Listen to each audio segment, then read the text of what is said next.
El contenido del siguiente programa es responsabilidad de sus realizadores.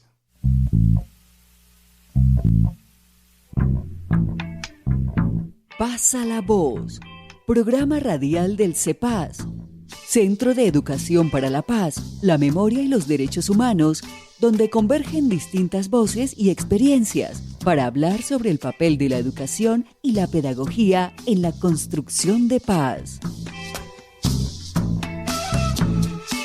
Pasa la voz.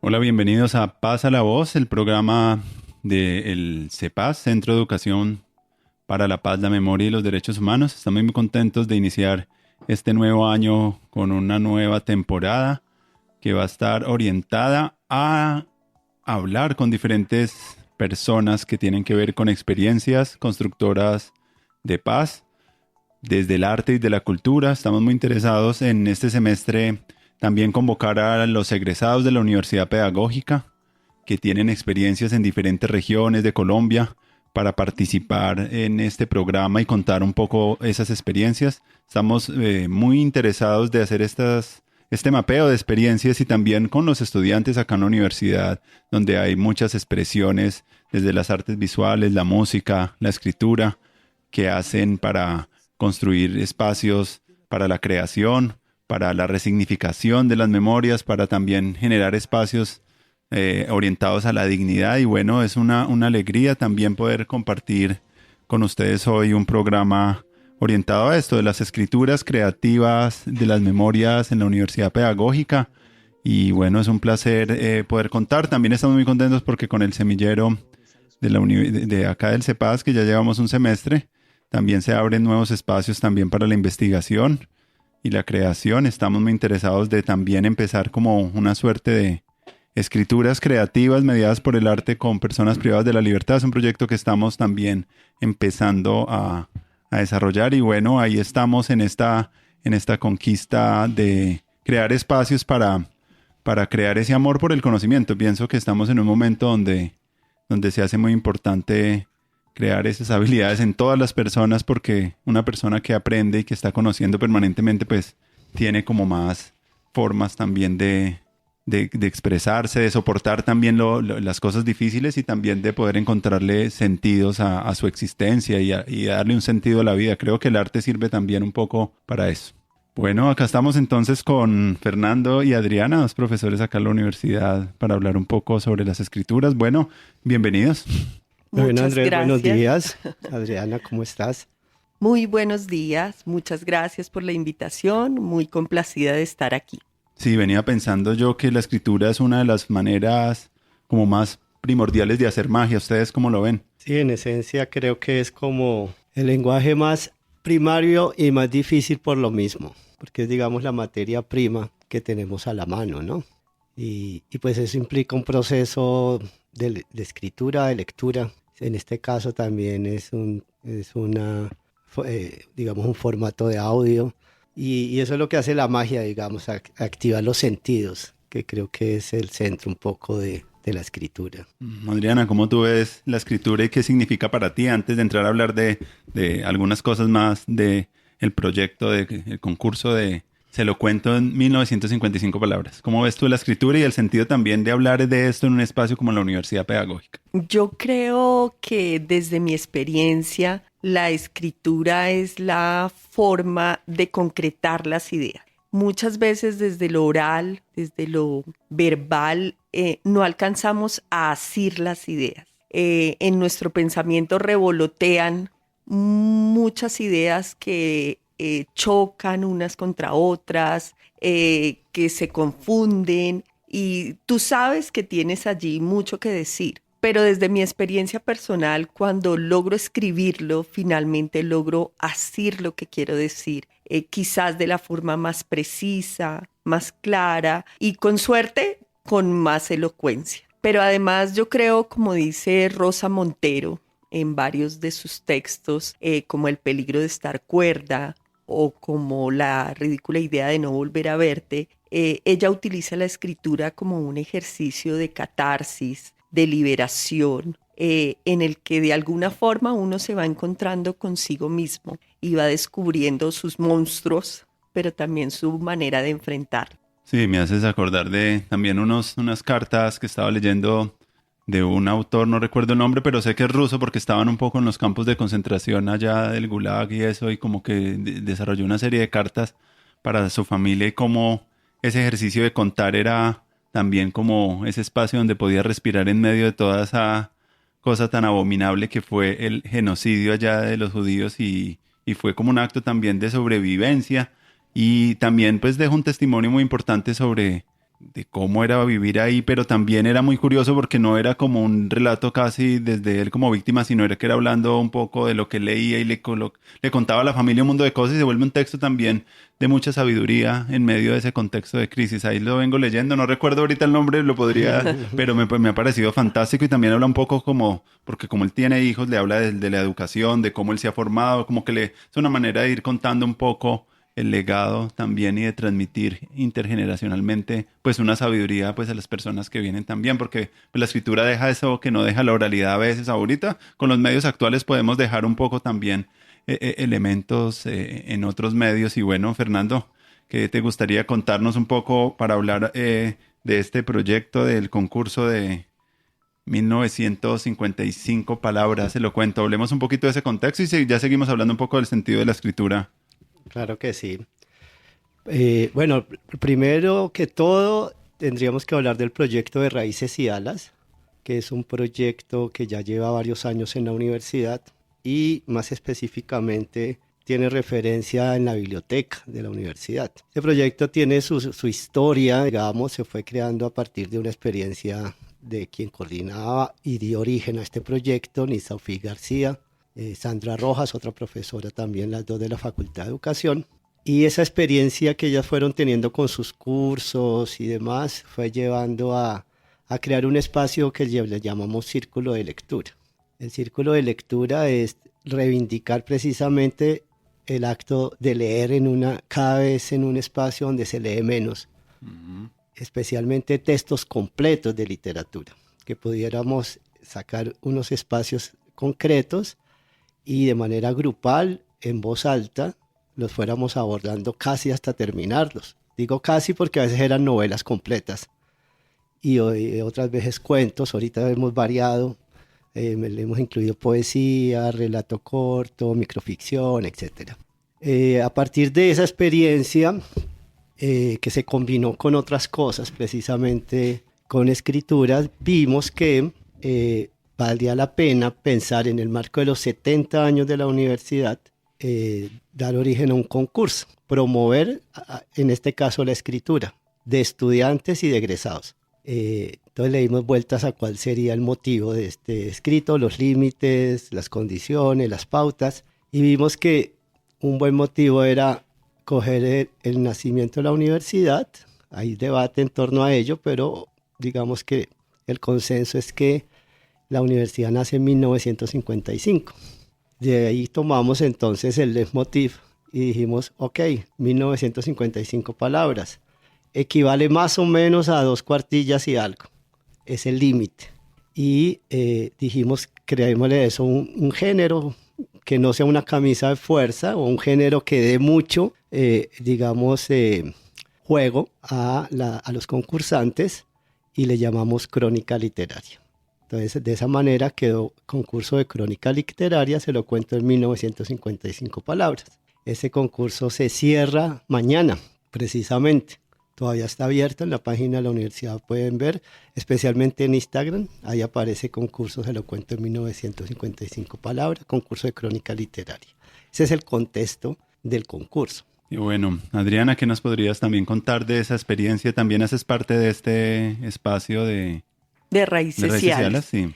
Sí, recién llego, aunque he acompañado este maravilloso proyecto desde hace mucho tiempo, como asistente, como participante, como lectora que quiere recuperar esa capacidad de contemplación, de paladear las palabras en esta sociedad tan agitada que nos somete a esos ritmos vertiginosos.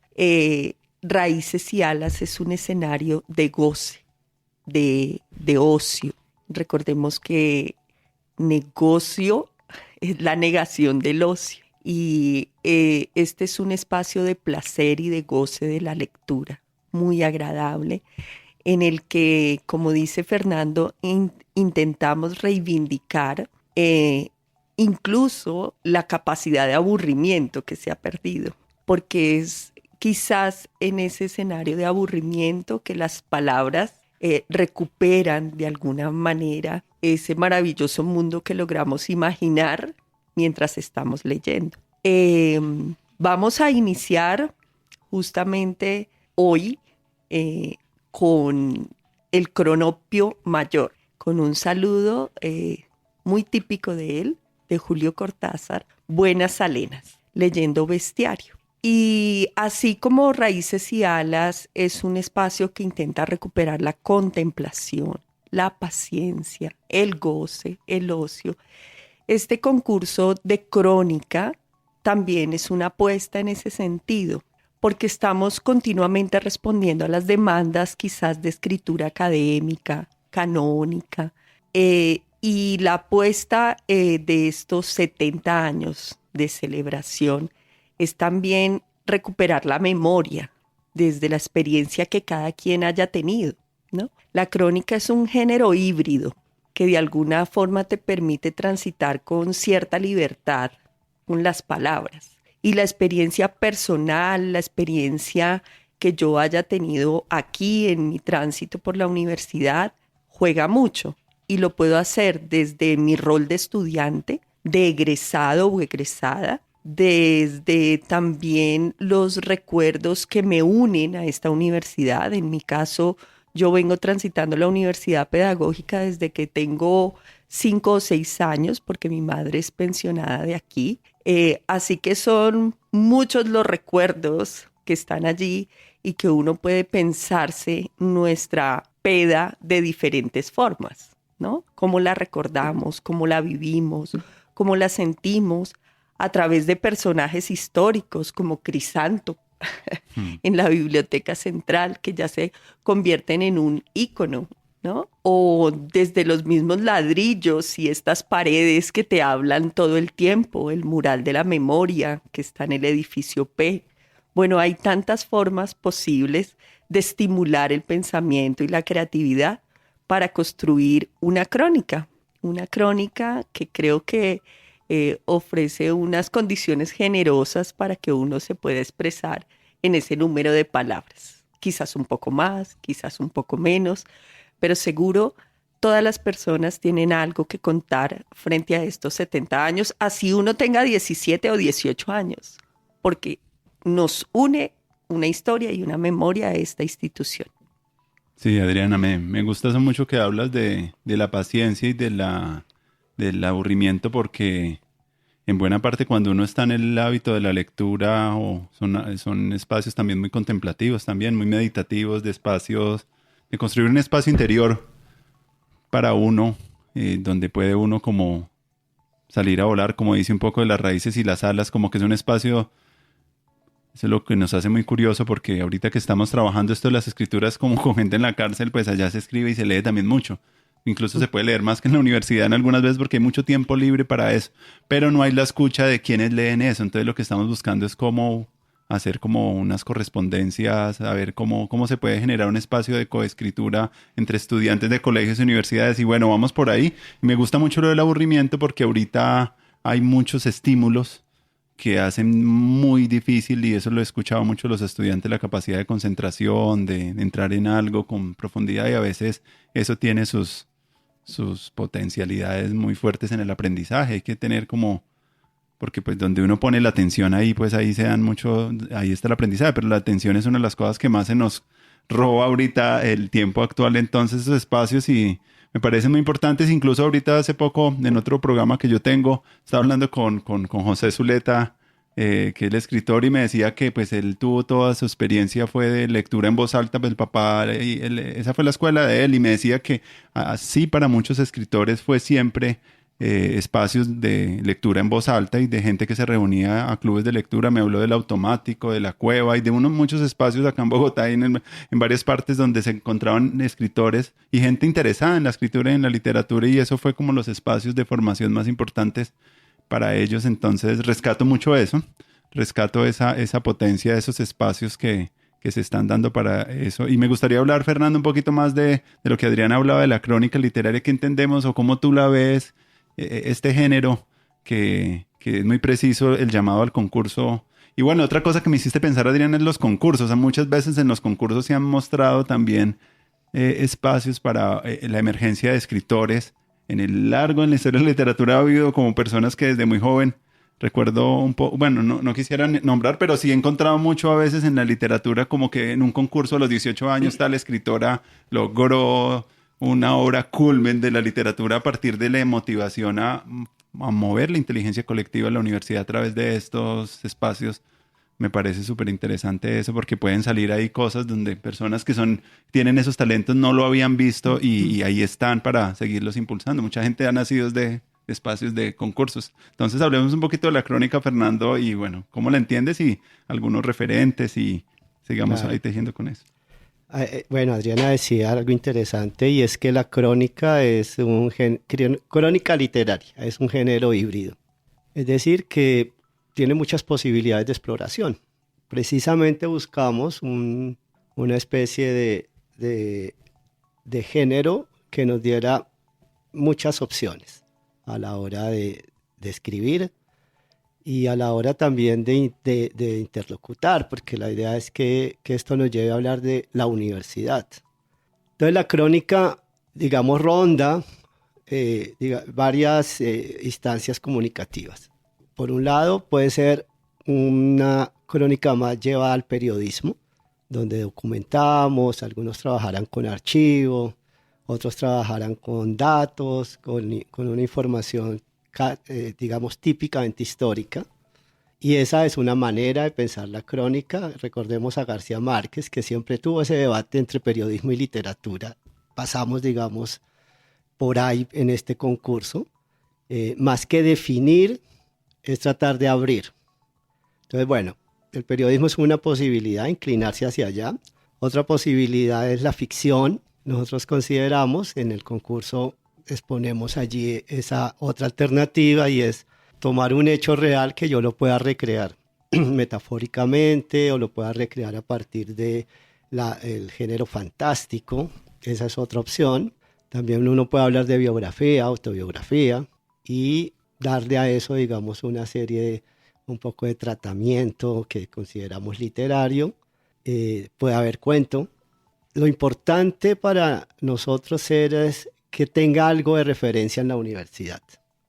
Y allí hay muchas maneras un poco de resolver un texto. Entonces pensamos demasiado, decía también Adriana, que vaya más allá de este lenguaje académico, de este lenguaje un poco modernista, digamos, de nuestras instituciones, y que se inclinara a la anécdota, se inclinara a la vida cotidiana, pero también se inclinara a la retrospección, y eso forma parte necesariamente de la memoria. Entonces, aquí lo que nos podría causar un poco de sorpresa, decir, bueno, ¿y qué es la crónica literaria? Deberíamos trasladarla a las posibilidades, no a las limitaciones. Si uno coge esa idea, es todo vale siempre y cuando yo tenga una intención de contar algo en ese número de palabras y en ese espacio. Y lo importante es la chispa que le ponga quien escribe. Es decir, que logre darle forma de manera interesante, si se quiere, de manera ingeniosa. Es lo que uno trata de ver en una crónica. Entonces, eso nos lleva, digamos, a que cuando lo tomen los jurados, tengan también esa apertura y decir, este texto es original por esto, este texto es significativo por aquello, este texto se la jugó y logró resolver tal tema o tal asunto. Entonces es pasear un poco por varias posibilidades expresivas. Esa es un poco la intención del concurso. Gracias, Fernando. Adriana, cuéntanos de pronto tú como profe y como escritora, ¿qué experiencias has tenido también con esto de las crónicas y con este lenguaje literario? Bueno, mi experiencia en la crónica es desde el periodismo.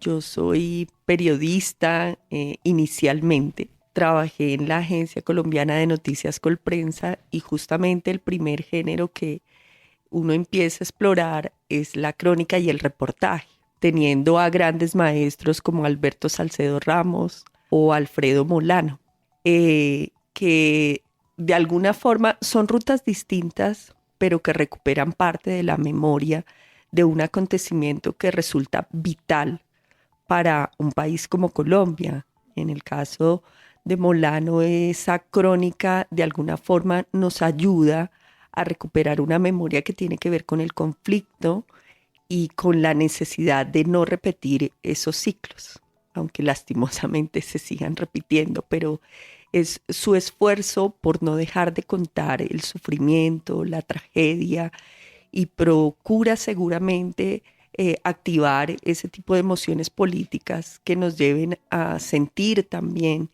la empatía o la comprensión compasiva.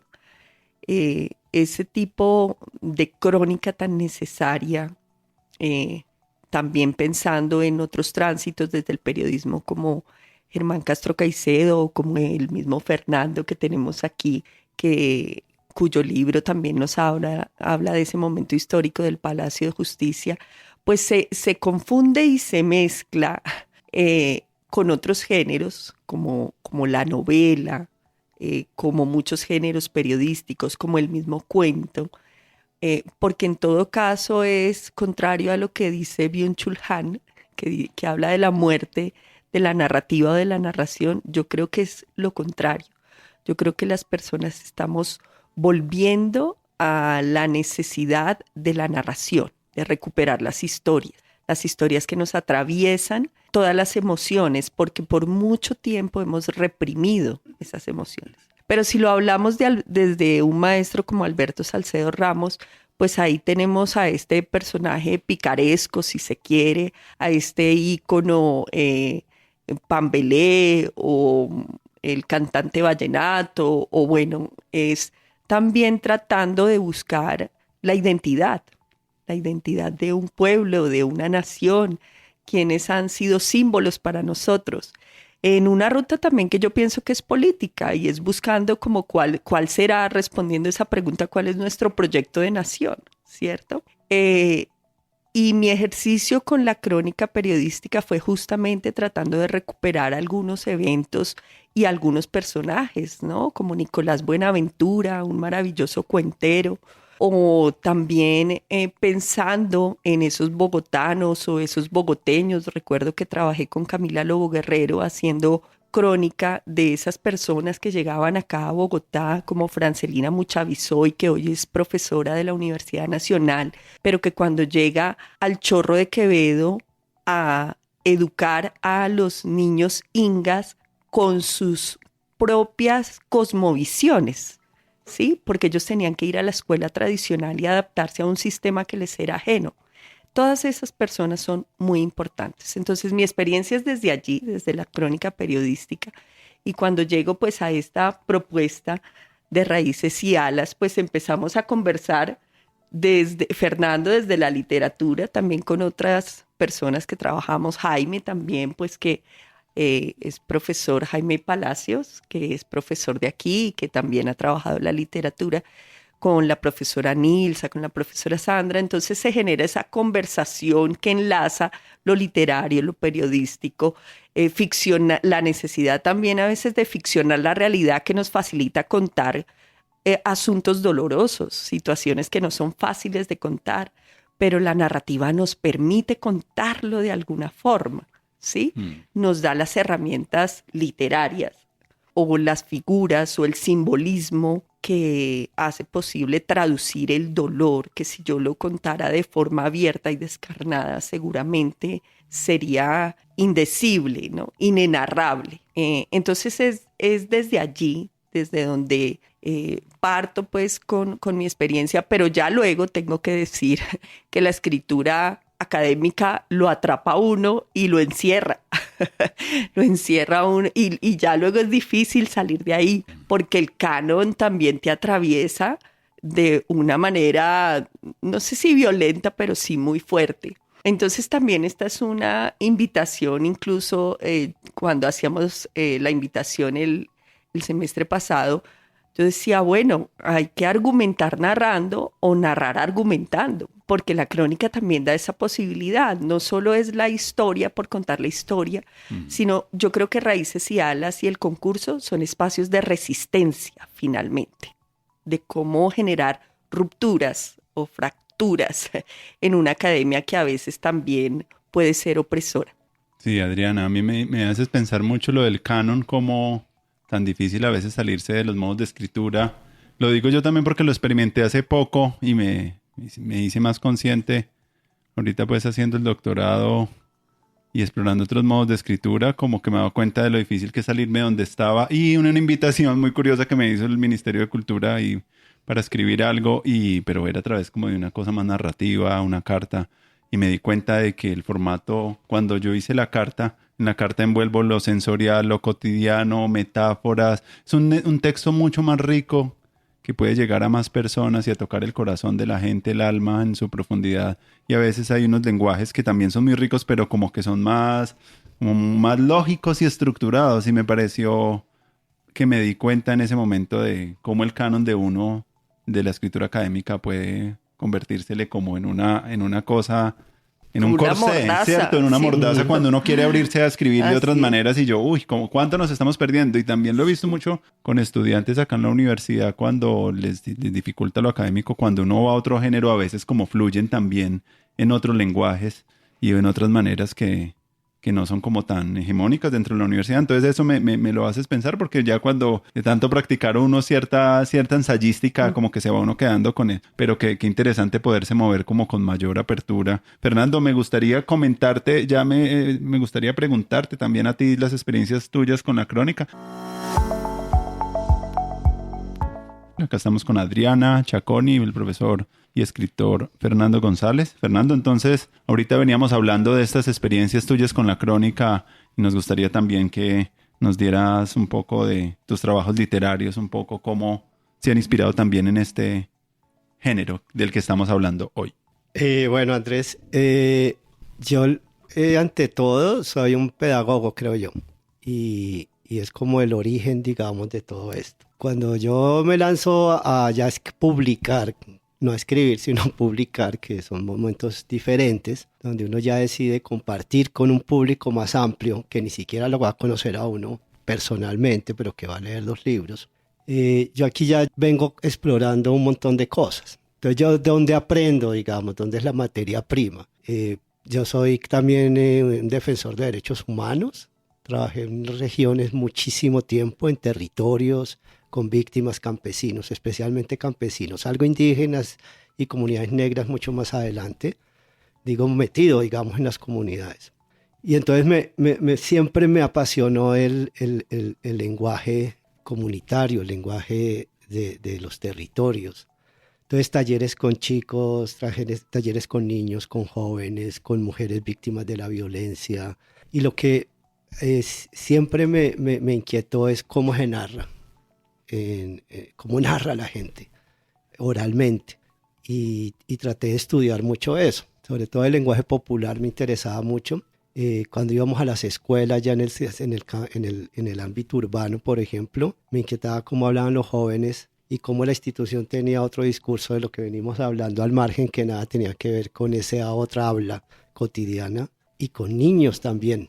Alguna vez hicimos un trabajo en Cazucá, por ejemplo, y eso, reuníamos por grupos chicos de chiquitos, 6 años a 12 años, y cómo ellos contaban un poco su cotidianidad. Pero también fuimos incluyendo reglas de la literatura dentro de lo que ellos hablaban. Entonces, por ejemplo, la literatura fantástica tiene unas claves que son del mundo cotidiano, pero que son trasladadas a las normas literarias. Un texto, por ejemplo, como el de Vladimir Prop, de Morfología del Cuento, nos dice: hay muchas funciones que utilizamos en el mundo en general del lenguaje, pero que se traducen en la literatura. Entonces, por ejemplo, cojamos un cuento de literatura fantástica y siempre un héroe, llamado héroe literariamente, es alejado de su familia. Después es sometido al escarnio público. Después pasa por la venganza. Entonces son una serie de cosas que si las vamos incluyendo de manera lúdica dentro del texto, salen cosas grandiosas. Entonces me maravillaba cuando la gente, aparte de la espontaneidad de su habla, le incluimos una serie de elementos literarios, se compone. Y eso es lo que yo terminé haciendo. Terminé buscando hechos. La primera novela mía que se conoce, que ya mencionaba Adriana, Vivir sin nosotros, Los desaparecidos del Palacio de Justicia, que es lo que uno mira allí cuando hay 17 textos cuando uno va a escribir, y muchos más después, y un montón de reportajes, que es lo que uno mira y dice qué es lo que allí no se ha contado. Es lo primero un poco que uno trata de pensar. Y cuando yo vi era que no se había contado la historia de los desaparecidos. Entonces allí ya hay como un acercamiento a un tema muy explorado para mostrar un poco que nunca un tema se agota, nunca una historia se agota, sino que busca unas ópticas distintas para ser contada. Y ya viene el cómo, que entonces ya uno se las arregla y que busca con ese cómo. Por ejemplo, yo sentí que no era hablar del desaparecido y ya. En este caso, el mesero desaparecido, uno de los meseros, de los trabajadores que desaparecieron, 11 en principio y después fueron muchos más. Sino que yo tenía que sacar a ese imaginario de la desaparición aún del campo de la denuncia, porque no es una novela de denuncia propiamente, es una novela de amor. Entonces ese es el tratamiento. Si tú construyes una novela de amor alrededor de una tragedia, vas a sensibilizar a un público lector. Igual después vas buscando otros tratamientos. Cuando yo, por ejemplo, cojo la crónica de Rosa Elvira Celi, que fue sometida al feminicidio en el Parque Nacional, eso es con pinzas literarias. O sea, yo podría haber caído en la crónica amarillista, que era jugar con ese imaginario y queremos ver qué pasó allí, un tipo cómo trató a una mujer, pero no, fue lo que menos me interesó, es cuál es la historia de esa mujer y contar la historia de esa mujer y de muchas mujeres que estaban alrededor. Entonces allí hay un cómo también. Otra, lo que yo también le llamo la novela sobre Jaime Garzón, es de qué se puede hablar de Jaime Garzón. Entonces yo dije, no, construyamos con sus personajes una tragicomedia. Y entonces busco unos elementos y juego con sus personajes y prácticamente revivo a Jaime Garzón literariamente y lo pongo a actuar. Y eso, ¿para qué eso? Jaime Garzón no ha muerto, sigue actuando en la literatura. Entonces, digamos, uno empieza a jugar con cosas que ni siquiera están en la crítica literaria. Yo no saco eso, algunas sí, pero otras es de pura imaginación, que es lo que yo creo que se juega en todo esto, que nos lleva al debate anterior de la universidad y nos lleva ya a cómo creamos las historias. Lo que hay detrás de todo esto es la capacidad creativa y el permiso que tú te des allí. Si tú no te das permiso creativamente, caes en esto que hablábamos ahora de la academia. No tienes voz propia, no tienes una singularidad en lo que cuentas. Y eso es uno lo que busca allí. Y eso está dentro de cada quien. Lo importante es que cada quien encuentre su propio lenguaje. Eso me parece que es lo que se juega un poco en la crónica. Maravilloso, Fernando.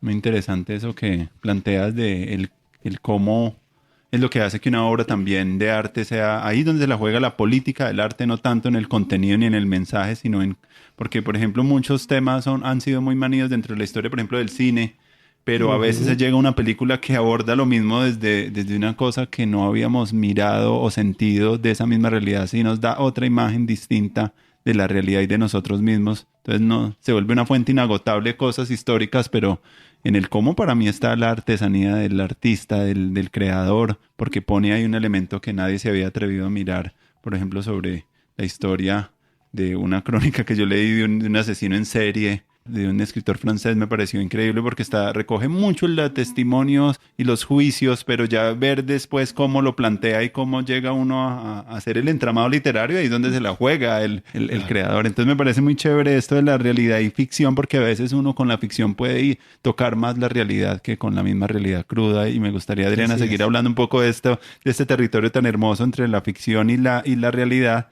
en este gesto del hacer literatura. ¿Cómo ves y qué podrías decir acerca del poder de la ficción en estos días, en medio también de tantos riesgos de la posverdad también? Porque entonces a veces se cae que en cualquier verdad entonces la podemos construir y se vuelve como algo que es mi verdad, en un relativismo cultural que puede ser también peligroso en términos de todas las ficciones valen. Entonces hay un territorio ahí como medio difuso, pero me parece muy interesante cómo llega la imaginación también en nuestros relatos y el poder. ¿Qué podrías contarnos un poco ahí, Adriana? Sí, mientras Fernando hablaba, trataba de recordar lo que dice García Márquez en su texto Vivir para contarla. Creo que él dice que la historia no es como ocurrió, sino como la recordamos. Y ahí a veces incluso nos volvemos cómplices con otras personas con quienes hemos compartido y vivido esa misma historia, tratando de confirmar que los eventos fueron así. Y efectivamente a veces uno, si se encuentra entre primos, usted recuerda que el pescado era amarillo y de ojos grandes, y la prima te contesta, uy, sí, pero realmente no sabemos si eso fue así, con esa precisión, o si es esa complicidad del relato que nos une en un vínculo afectivo que se recupera cada tanto en los entierros, en los matrimonios, ¿no?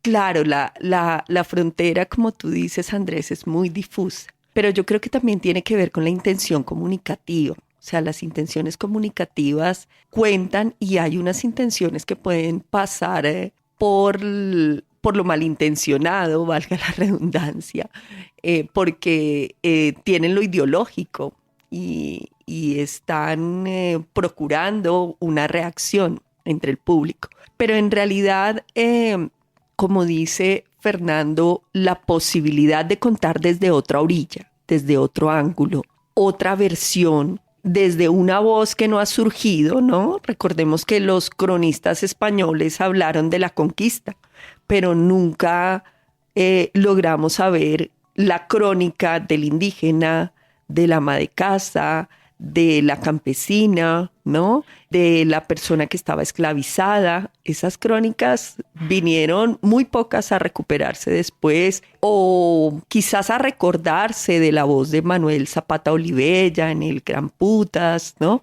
Creo que finalmente la posibilidad de que haya singularidad u originalidad, si es que se puede hablar de eso, porque dice un axioma latino, novus sub sole, es nada nuevo ahí bajo el sol. Pero creo que justamente la narrativa ofrece esa posibilidad de darle singularidad a un relato.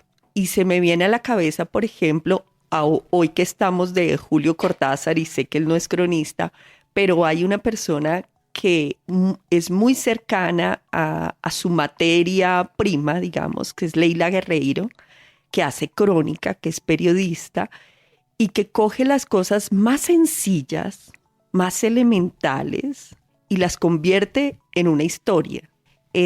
Hace que la cotidianidad cobre un sentido fantástico, ficcionando el relato, pero no significa que sea irreal, sino es realmente, como decía algún momento, la manera de lograr convocar alrededor de lo que significa subir una escalera, tomar un taxi, entrar en un Transmilenio, llegar a una clase.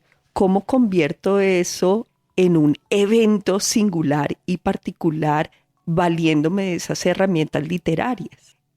Yo creo, y era la invitación, o es la invitación que hacemos a las personas que quieran participar en este concurso, es justamente mirar a su alrededor, ¿sí?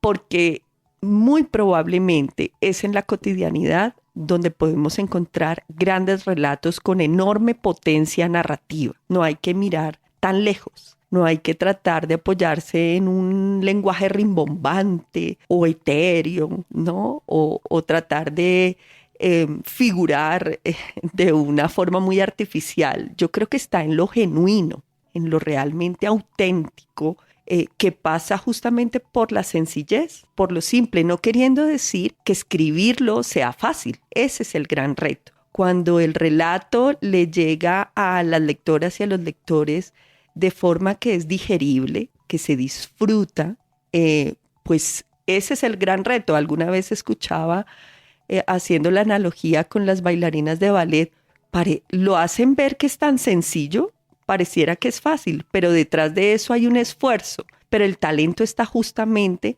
en hacerlo parecer sencillo.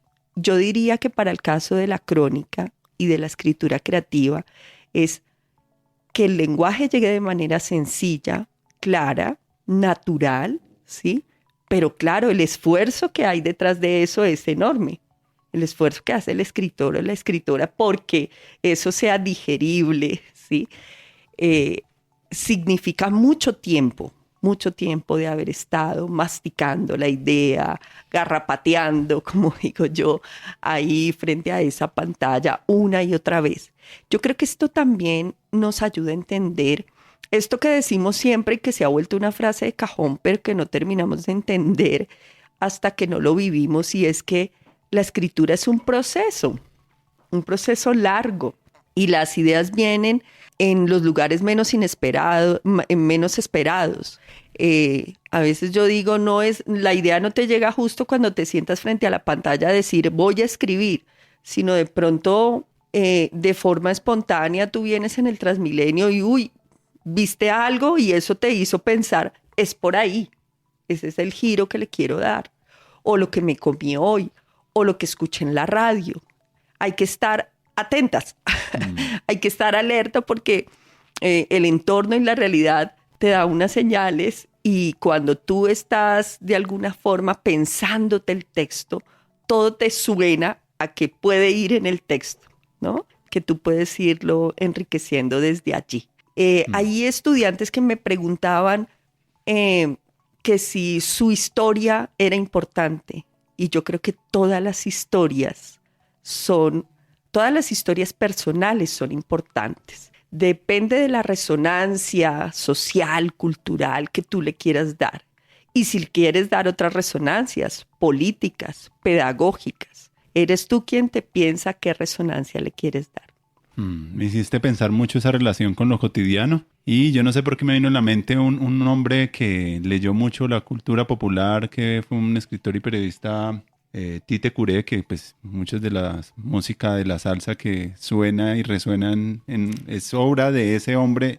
Anacaona, Las Caras Lindas, él le componía a muchas personas de la salsa, y era un hombre muy sensible a escuchar el entorno, cómo se hablaban, tenía esa sensibilidad, y luego se sentaba y traducía eso en esas grandes canciones que todos recordamos hoy de la música de Ismael Rivera, de Cheo Feliciano, Rubén Blades. Bueno, tiene para mí...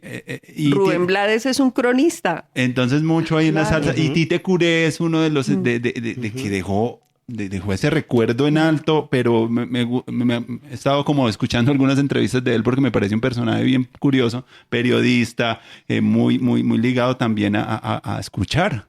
Y eso tiene un profundo sentido para esto que estamos hablando acá en este contexto de la educación para la paz, de esa relación con lo cotidiano, de esa observación, de esa conexión de poder fabular y construir también historias alternativas a las cosas que ya están muy manidas. Esas entradas son muy dignas, y me gustaría que en esta recta final, que ya estamos a pronto de cerrar nuestro programa, algunas reflexiones también sobre este poder de la literatura en la construcción de paz. Dejemos unas piecitas, Fernando y Adriana, ahí para ir redondeando nuestro programa. Sí, yo creo que incluyendo la guerra, que es lo que nos tiene hablando de paz, todo es un relato. Y en el caso de la literatura, concretamente, que en el último tiempo se viene aproximando mucho más a este tema, que no ha sido fácil. Tenemos la literatura que llamamos de la violencia, tenemos la literatura que hoy hablamos de la memoria. A mí me parece que ese es el referente clave para hacer la transición de la reflexión del conflicto hacia la paz, y tenemos que narrarnos de otra manera en Colombia, porque es que ¿qué es lo que hace la política esta reduccionista, digamos? Es someter, digamos, el relato básico a una oposición simple, amigo-enemigo, emisor, contradictor, etcétera, etcétera. ¿Y qué hace la literatura? que es lo que me parece que es lo que debemos recuperar de la literatura hacia la política, es el enriquecimiento de una narrativa, de los personajes que hay allá, que hay muchos más personajes que los del conflicto armado clásico que se enfrentan, las voces de las comunidades, las voces de las víctimas. Eso es lo que yo creo que concretamente hace la literatura que tratamos de crear de esta que proviene de la memoria y que proviene de la violación de derechos humanos y demás. Entonces para mí ese es un tips o el tips más central un poco de lo que podemos ver como literatura, paz, memoria, que son la trilogía más importante, digamos, en ese paso de transición que estamos un poco en el país. Yo he venido diciendo desde hace mucho tiempo que necesitamos una cultura del disenso para la paz, porque nos preocupamos mucho por el consenso y eso es una imposibilidad. Lo que necesitamos es justamente entender que somos singulares y pensamos diferente, pero que aunque sea así, podemos convivir y respetarnos, ¿no? Y que siempre habrá de alguna forma polémica, disertación, discusión alrededor de un tema, y creo que la universidad pedagógica sí que sabe de diferencias en términos del discurso, de todas las orillas políticas que tenemos. Creo que resistir significa también reexistir, y el concurso sirve para eso, para pensarnos la paz desde la resistencia, pero también desde la reexistencia. Bueno, muchas gracias por la participación a ambos en esta conversación que se hizo tan fluida y tan rica, y esos elementos finales, tanto de la complejidad, de la narrativa y de las vidas de las personas, que es lo que nos muestra el arte, que las cosas no son tan blanco y negro, sino que lo que uno ve en el cine negro y en la literatura y en la música es que hay mucho más y no nos quedamos tan encerrados en nuestras propias narrativas, que se parte como del principio de la guerra, cuando uno ya queda atrapado en su propia narrativa y ya estamos al borde de una guerra justa, o de decir que se vuelve como una cosa muy fanática, pero la literatura abre caminos, abre la imaginación, abre el relato a entender y la empatía frente a cosas que de pronto no hemos visto, de pronto la narrativa del río y otros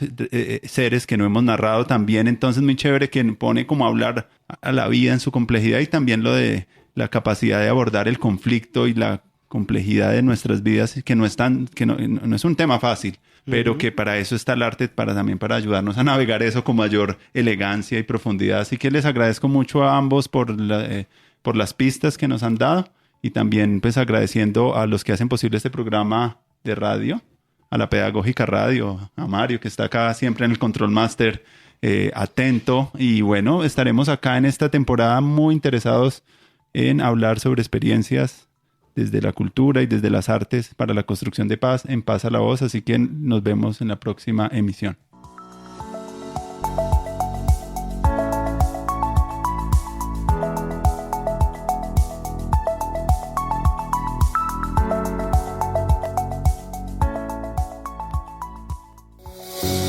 La Pedagógica Radio.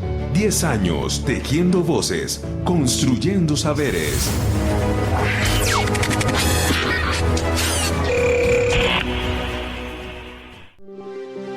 Quédate con las voces y los sonidos que enseñan de la Pedagógica Radio.